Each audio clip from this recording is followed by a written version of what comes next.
as a way of giving him movement speed, but there is a Karazim. He can try to help Stitches get out of those situations.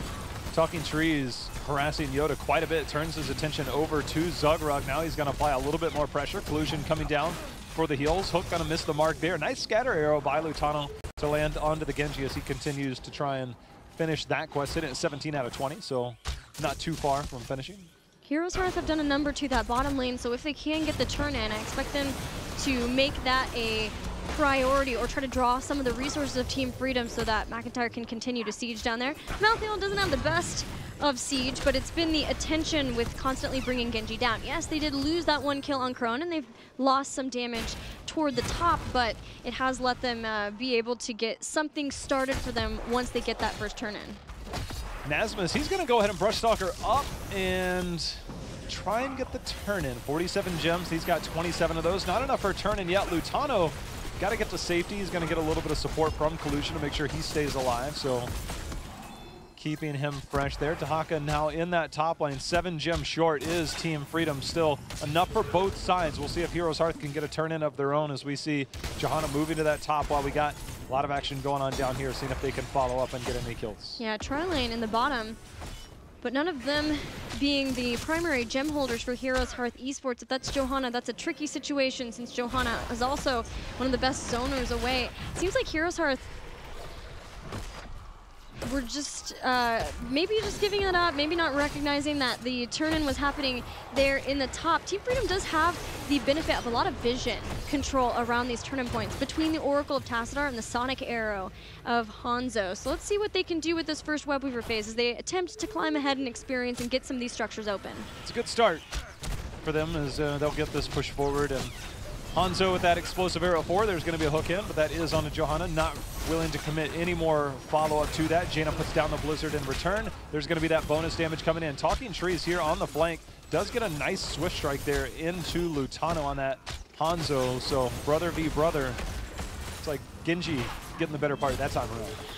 A lot of focus on kills means not as much focus on the Web Weavers, and with quick clear that HeroesHearth has, everything but top's been dealt with. So this is the last place of siege for Team Freedom.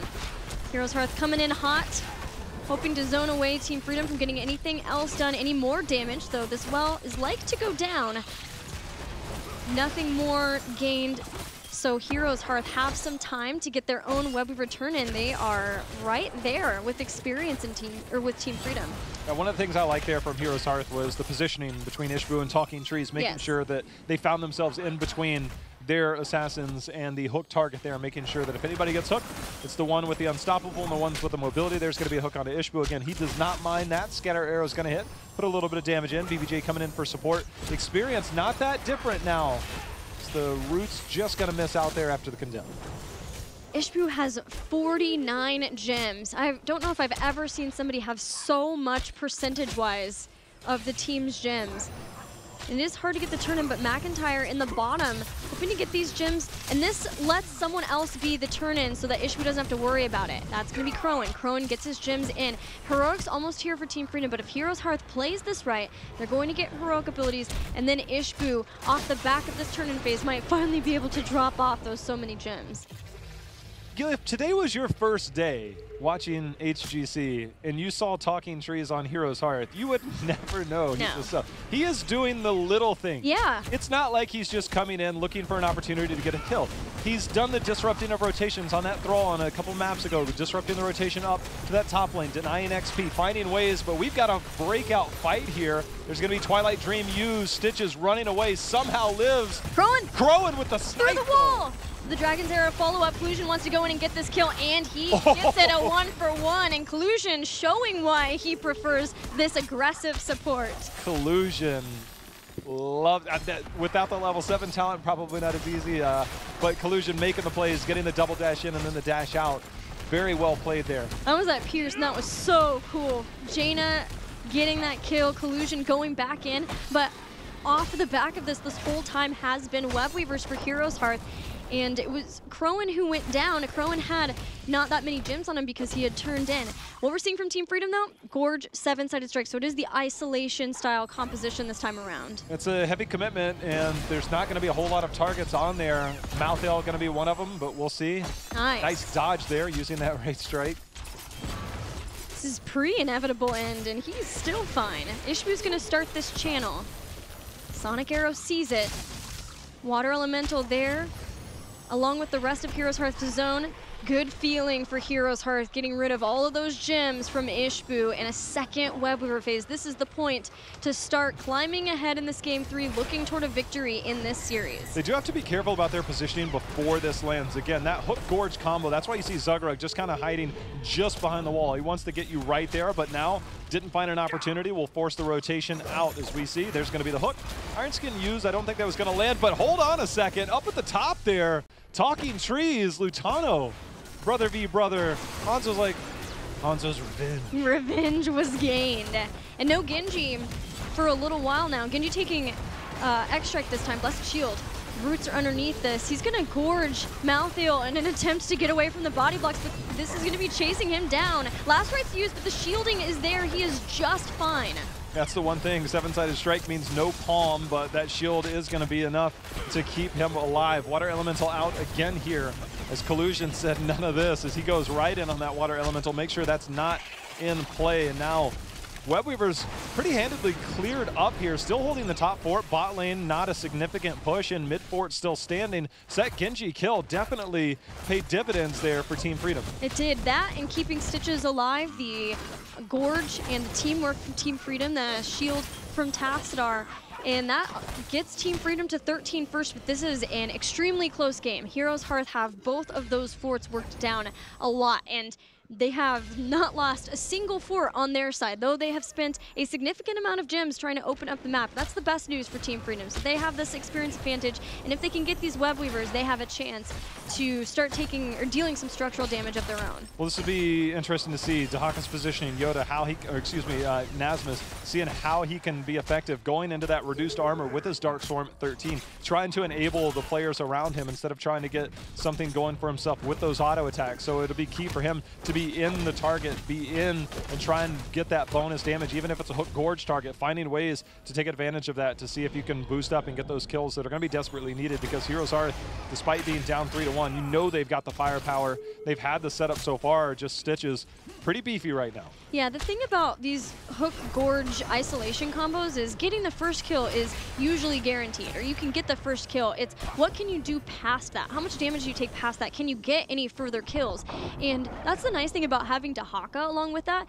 Yes, it does put a lot on the shoulders of Hanzo and Karazim to get that damage in, that single target damage, but what it does do is sets up for the next kill. So Nasmus can be looking for that with his drags, his isolation, and slowing down too, and the team can rotate in to get that further kill after the first one with the Gorge.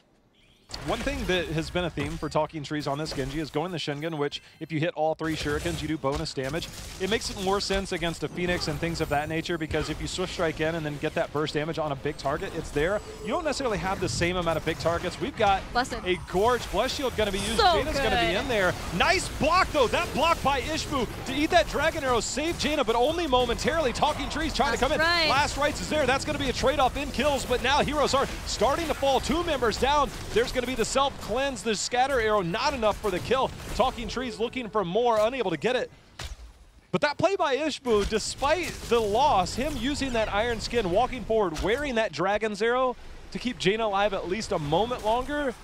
Snap plays like that are cool to watch, just, you know, 2 people still died. Not just that, Blessed Shield to stop Stitches in his track after getting the Gorge, because Jaina doesn't have improved Ice Block yet. She's over halfway there in the damage, but she doesn't have it yet, and she would have been a prime target, because with X-Strike, inevitable in, and the Wraith Strike there, those are not exactly easy targets to get the kill. So that was best case scenario, but it went to worst case scenario because Stitches just couldn't move, even with the body blocks there too. But Team Freedom found a way, and with that, a Web Weaver set. And unfortunately, they get nothing done in the mid with that, but they have Dahaka up in the top. Let's see if they can make a difference, because they have 16 advantage. Yeah, and I think this is a good moment for them. It's getting them real estate on the map, and these Web Weavers, as they approach the structures, will get them a little bit down here, but Team Freedom, they have enough for another turn-in after this expires. So if they get these pushed up enough, they have an opportunity to potentially get that turn-in.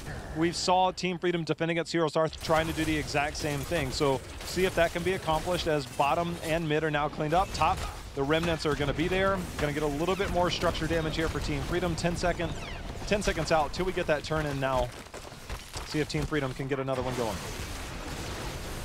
Top and mid pushed out to Haka working on bottom so they can get more of these forts down if they get those gems in this time, but especially having the vision control. Drac hits McIntyre, and a hook talking trees. Collusion in the top, starting to turn in the gems that he has.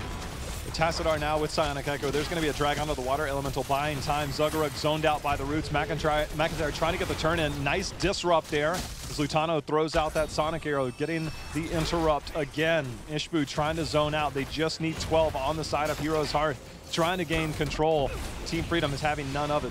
Iron Skin, but it wasn't enough. Ishbu didn't feel comfortable enough to actually stop the turn-in. Iron Skin was used, and this is a good target now. They're going to try to get the blow up here. Look for the 7-sided strike to follow up. Talking Trees dashes in with the deflect and is met with an isolation, but what it does do is keep Ishbu alive.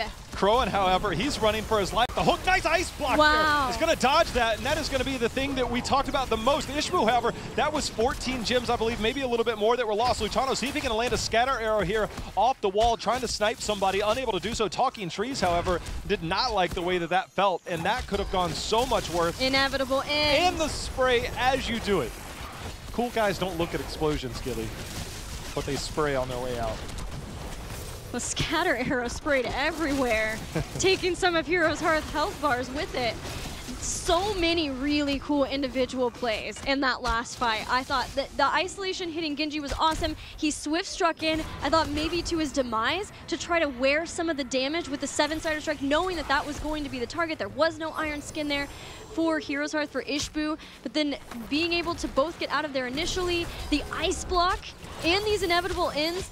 Oh, the hook. My favorite was the double dash from Collusion for the movement speed that he picked up at 13 on his dash to get Stitches a little bit further away. That was cool. He's like dash, few seconds, dash. But either way, we've got Web Weavers pushing in top, still sitting about 50% health. Team Freedom with a level lead, stretching to a level and a half as these structures start to fall. Mid has been dealt with. Bottom has nothing but a fort to go through.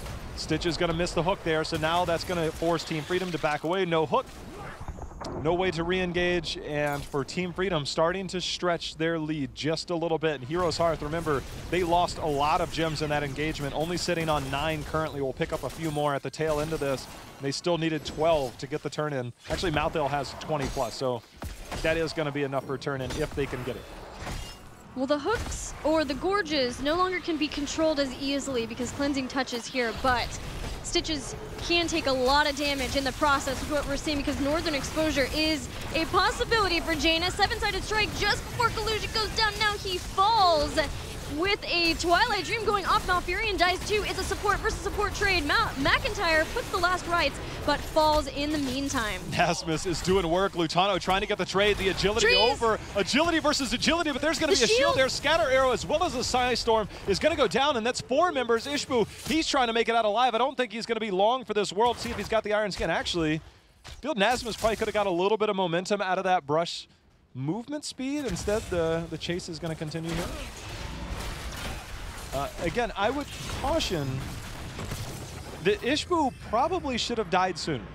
That's one of those situations where nobody wants to die, but when 4 of your members are dead, now you look at the death timers, 10 seconds on Mal, 15 on Mouthdale, 20 seconds on Genji, but 40 seconds still left on Johanna. Yeah, it's a hard situation because your opponents have just hit 20. They don't have gems enough for a turn-in, but a boss is up. Maybe the thought process is, well, if they're chasing me, they're not taking out a keep. We're going to take another look in the process. And hear me, too. Yes. Yeah, you know, when Collusion went down here, you kind of worried how that would go, but the Dragon Arrow that you could see that was hit by Lutano just kind of set everything up. BBJ came in for the Twilight Dream. He himself exploded as he did it. But that was a killer team fight for Team Freedom. And that might have been enough to net them their first win in the series. It's looking more and more like it. No 20 for HeroesHearth Esports as Freedom don't have web weavers yet, but can get it potentially from this push if they don't in the game right here, right now. It all comes down to if they can get the right kills. Iron Skin used. Nasmus was looking for that drag. Boss goes forward. All the damage has to be focused on here. Ishbu getting the isolation target. Seven-sided used. Blessed Shield was used defensively. Shield starting to fall here on the side of Heroes Hearth. Team Freedom, they're looking to end this game, Gilly. And Storm Shield's going to help them out with that phenomenally as they continue to bring down the core. They're sitting at 50% and going down further. Team Freedom take the first win in this series, and it could not have come at a better time considering the fact that they are down 2 games. Yeah, it seemed like Heroes Hearth just had complete control over the first few games, but Team Freedom finally fighting back here, and it just seemed like a much better option there. But Lutano, that was a standout game on that Hanzo, and I guarantee you, Crowan's sitting on the other side like, look, I like Jaina. I'm probably still going to pick Jaina, but if Jaina's not available, maybe I go back to Hanzo. Look at those damage numbers. I mean, that was why. I mean, he put that team there. He's like, look, just let me work. And Stitches and Dahaka were able to hold that front line. But Collusion on the Karazim, you can't even question it anymore. It's just, that's what he does. He plays Karazim, and once you start to get to the later game with 13 and 16, we saw a lot of plays being made. Obviously fell at the beginning of that fight, but it seems like that's just the style they like to play. Yeah, and the synergy between him and Zugrug, maybe not working out initially for the hooks because he doesn't have the immediate follow-up crowd control, the hard crowd control of something like a Malfurion or an Uther. But later on, the cleansing touch and the dash at the same time giving movement speed, just dashing in gave so much power to the Stitches to get the Gorge target out. And you have to hand it to Zugrug because he hit hooks when it counted, and he was hitting the right targets. He was looking for hooks on Genjis, who had just used his mobility, or Johanna when she had just used Iron Skin. That is the kind of play that's necessary when you're playing a Stitches into these highly mobile and really defensive kinds of heroes. Well, that's what I was saying in the beginning. When you look at all those, the ice blocks that were available, the mobility that was available, and the Iron Skin, right, and the self-cleanse. So when you have those opportunities, we saw several that were dodged by Ice Block, by Iron Skin, things like that. But when you have the opportunity, when those are down, those are when they matter the most. And he hit them when they mattered. And that is not easy to do. The difficulty level of landing multiple hooks in a game, already hard enough. Doing it in those situations, even harder. You got to credit Zugrug for clutching it out there. Yeah, and I feel like a lot of that, too, was the fear of Nasmus playing that Dahaka, because you have the double hook of sorts with having drag, too. So because of that, and the isolations, too, this team communicated really well around these cooldowns to get the right amount of kills and then saving their gems so that they could start to get those a few turn-in phases in a row and start to turn the game around. That's exactly what you have to do when your opponent gets the early turn-ins. Well, things definitely turning around. I think the first few games, obviously, we saw Heroes Hearth in complete control. Talking Trees looked very good the first few games, and I think he had a couple moments there where he tried to make plays, was unable to do so, but that was because Team Freedom compositionally stood up to that. And again, the Karazim play, you got to wonder, maybe that's the key to success for them in these style of compositions. We saw it before on the All-In. This one was a little bit more well-rounded, so something for them. And Lutano in Phase 1. Hanzo was one of his most played heroes by far, so much so to a fault at times, and when it came time to play something else. This time, turning back the time a little bit, but turning back the same success rate at the same time. Any thoughts on what you would expect from Heroes Hearth now, going forward from here? Yeah, I feel like it would be more map-centric at this point. They've won on Volskaya and Sky. They lost on Tomb, which generally is the battleground that they like. And I think that, you know, with Infernal and that being taken off, Cursed has not been around for a long time. Battlefield of Eternity, Team Freedom, depending on the map, they draft very differently. They are not known as that team-fighting team. You take Hanzo out of the equation, can you take a team like Team Freedom to Battlefield of Eternity? I think that's normally one of your strengths. It's something that we saw Heroes Hearth perform very well on, but it was also around a lot of Hanzo play. Hanzo on that battleground is pretty decent from what I hear. But I think that compositionally, things that Heroes Hearth does do well on Battlefield of Eternity. That would be kind of the outlier, and I think that if it was in a matchup situation, this would be it. There is still Towers of Doom up as a possible pick too. In the past, Heroes Hearth has been willing to pick that, but they may just want, knowing what is left in the map pool now, as we're going into Game 4, we've already had a couple of bans too, they might just want to get first pick and go from there and make sure that they can get their Blaze, which tends to work out for them. We're going to take a look at the global cheer bar while we're waiting for Heroes Hearth to make their next move in this series. As you keep cheering, we keep cheering you on for it. Thank you so much for all that you've been doing for cheering. Make sure you're rocking your team swag in game 2. It's oh so important. Style points are everything, J-How. If you self-cleanse like McIntyre did and spray, that is a self-cleanse spray, and his APM at that moment like spiked through the roof. And it was just like, that's style. You can't just self-cleanse then spray. You got to do it like the same time if you're really going to look cool. Let's see where we're going to go for Game 4 between Team Freedom and Heroes Hearth. Team Freedom getting a very important victory, and let's see if they can keep that momentum going into Towers of Doom, chosen by Heroes Hearth. Yeah, it's definitely a favorite, a comfort pick. The Battlefield, again, I think would have just been a matter of could you make Team Freedom uncomfortable, but if you want to go something that makes sense, then Towers of Doom is there. We'll see if that global is played around. We've seen a lot of Dahaka, and that role situation that we see with Team Freedom, how does that affect the draft? Can you ban somebody out if you have 2 members on the other team that are constantly switching those roles between that solo? So that'll be something to consider. Hanzo on this battleground, this is another good battleground for him. The scatter arrows on this, there's always going to be areas where you're fighting, good ways to get scatter arrows off. We'll see if that comes in again, because that was very successful for Lutano. It's a great Genji map too. Yeah. And Talking Trees has shown us some X-Strike play. He's shown us his Dragon Blade, which was especially good, but last time we saw a global centered battleground, both Abathur and Dahaka were banned out. Didn't end up getting false stats, saw the ETC stage dive, but I don't know if I want the same. I feel like if they're gonna do that, they need to make sure that there's no Malfurion on the other side. There's just a lot of very good, strong heroes to consider. Abathur, I think, was the one that we expected, and then they knew Talking Trees. I think maybe Heroes was thinking they could get away with one, but everybody knows who Talking Trees is in the competitive scene. Banning out the Abathur, this is still another Abathur battleground that might warrant a first ban. We'll find out.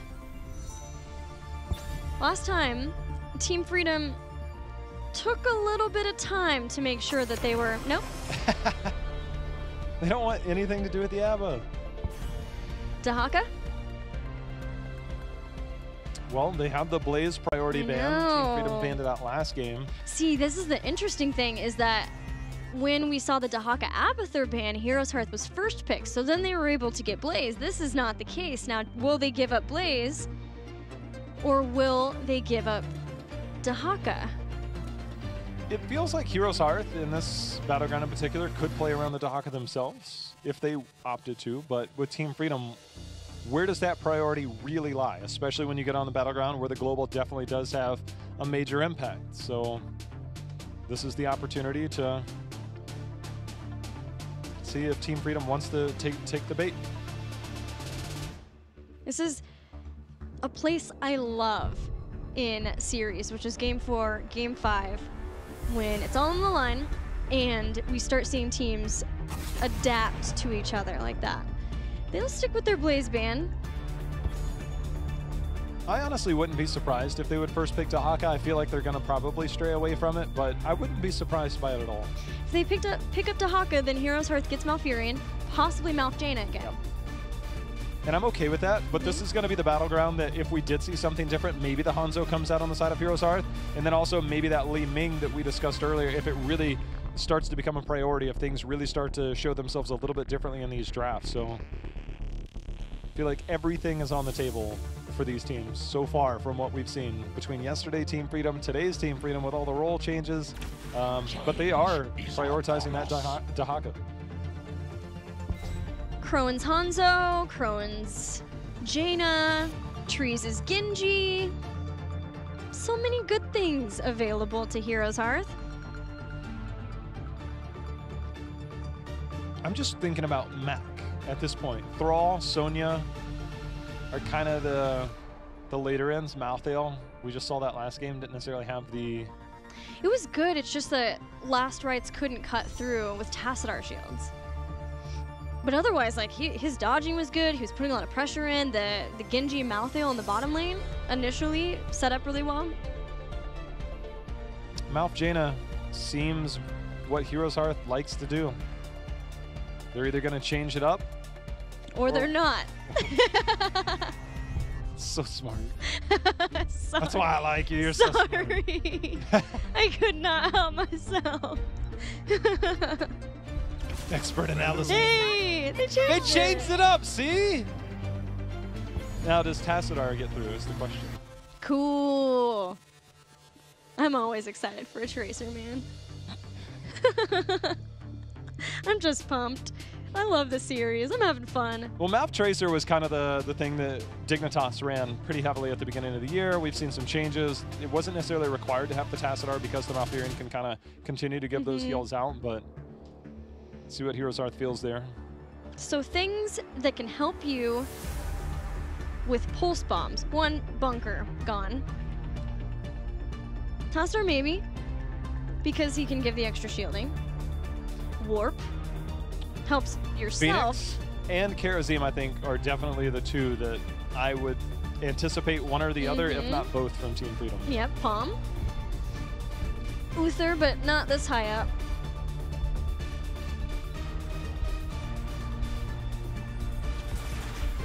Potion shields, maybe? Oh, we did this high up.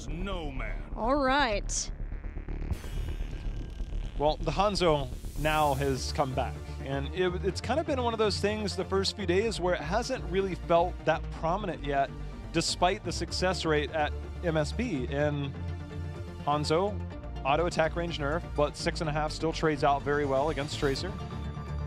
Uther deals with the pulse bomb that you talked about, so there are other options. Now for HeroesHearth, does that change up your draft? Do we get our first look at Lunara since we're back?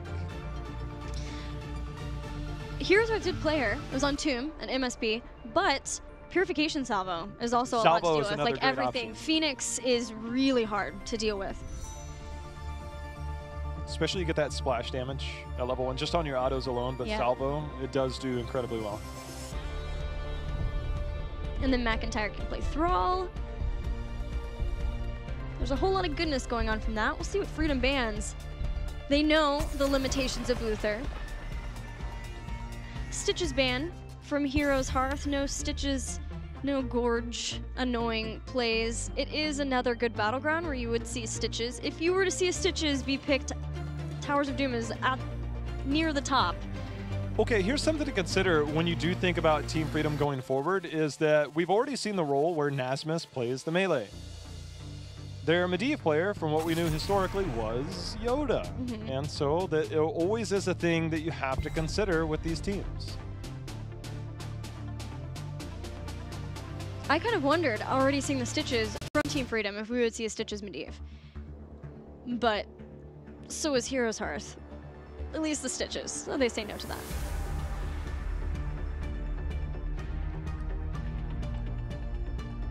If HeroesHearth wants Phoenix, this would be the place. Ooh, Diablo, definitely. Ooh, they get the Tass instead. That is a classic HeroesHearth hero duo. If it was Arthalon, they would have picked the Uther. No, not in this draft. But yeah, the Tassadar coming in, Talking Trees giving another round on the Tass. Obviously, Crowin going to have his work cut out for him. They're going against the Uther, getting those pulse bomb kills early game is going to be hard. Diving into a Hanzo is going to be hard. Johanna is something to consider for Team Freedom if they just want that situational control, the interrupts. But Muradin, also a thing of history for Zugrug.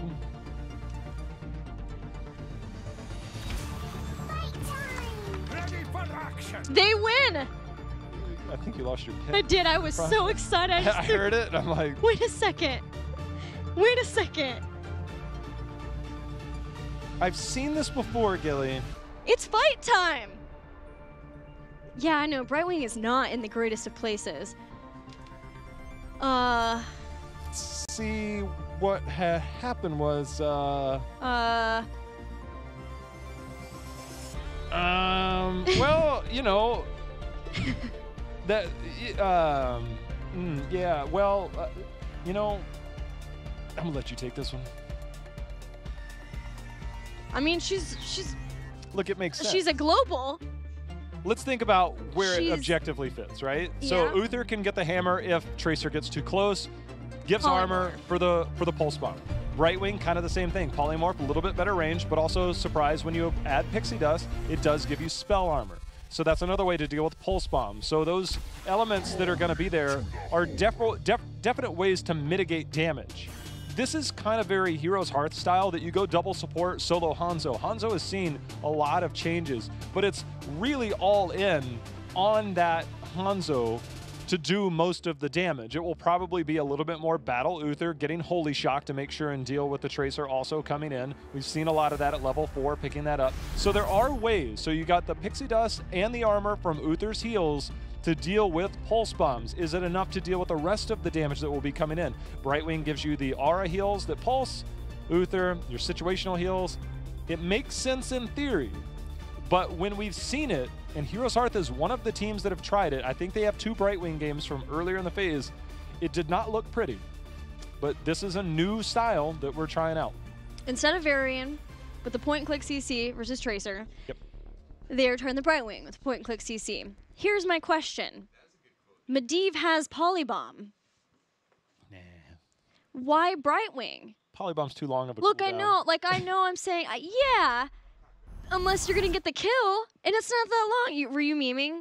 No, I think that it kinda, but I mean, I still think that's probably a factor. I mean, Polymorph versus, so every time Tracer comes in, you can stun, and then if she comes in again, then you poly. By the way, okay, I want to talk about this in particular. So I still remember, and this is way back, right? So when Kroan made his name on Tracer going into the DreamHack Sweden 2 years ago, I remember there was Blackheart's Bay and Towers of Doom, and Gale Force was riding the Kroan train, trying to win that game with Tracer. Do you know the one hero that they kept picking to counter the Tracer? Brightwing. It was the Brightwing. So this is a very old school strategy to deal with the same player on the same hero trying to make the same results happen, because Gale Force at that time lost all of those games that Brightwing was picked. So now let's consider what Brightwing is going to add globally, because you can't, it's not the same kind of global that you would expect from a Dahaka. She is very vulnerable in lane. But if she can stay in a safe lane, which is what we're seeing her be put in the mid, she can be safe there, and then phase shift for Dahaka, or with Dahaka to try to get kills, maybe that's another way that they can get something done with the Brightwing. But you're right, there's 25 spell armor on Pixie Dust. You give a free Pixie Dust once you get Peekaboo and you phase shift in. You also get the phase shield at 7, and you are not sacrificing a cleanse to do so because you're paired with an Uther. That right there, example number 1. Kroan came in, got the hammer, took an auto, and then took a scatter arrow and walked away with about 20% health. That is going to be what Team Freedom will have to do throughout the entirety of this game. On the other side, that's what Kroan is going to have to deal with through the entirety of this game, and that is not an easy task.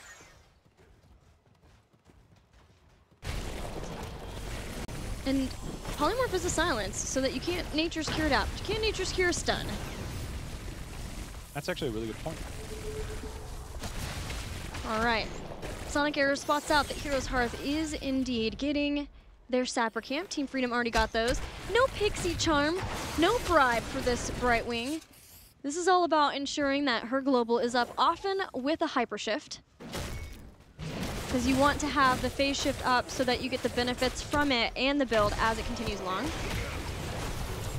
There's going to be Pulse Bomb number 1. Armor passed out there by Yoda on that Uther, making sure to keep Lutano pretty healthy. They'll look to get a few more heals in the near future. Full Z build. Will we get Holy Shock? It looks like Yoda's holding it for now. That's generally been the double support option to make sure and get a little bit more damage in from this, which is a team that Brightwing and Uther in the support role do lack a significant amount of damage. Instead, he will go the hammer.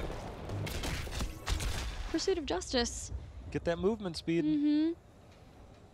Helps you if you need to go in for the stun to be able to back off, especially if he ends up tanking the Diablo combo. There's a lot of CC between Diablo and Thrall too. I'm ready for this first altar activation to see how this is going to work out. Brightwing's going to be the one that heads up to the top, and Dahaka's going to slow things down if he can, but he just got shadow charged by Diablo while the fight 3v3 happening down here in the bottom, or in the mid, not netting anything just yet. So right now, the point of contention obviously going to be here. Double global coming in. Once Thrall shows top, which you can see on the mini-map, that will be an opportunity for Dahaka to go in. Dahaka actually lands the drag there. But that will be an opportunity if he can take advantage of it to turn that into a 5-on-4, and having double global soak has done really well so far.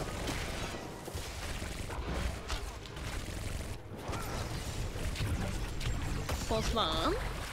And the parting gift chunks out slightly, but with a heal, Yoda gets Lutana back in the fight. Now dimensional shift used already. He has to shield himself, and this should be enough then. With that amount of pressure, the Team Freedom walk away with the win in the alter trade. That's so very well done. They kept both their globals in lane.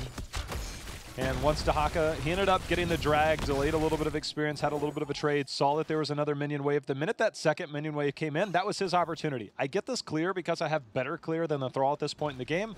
He clears that out, makes use of the global, as does Brightwing, and it's enough to get the fight. There was actually a really good disengage, good roots put down by BBJ to make sure that the drag couldn't land on the Talking Trees, who was shifting away.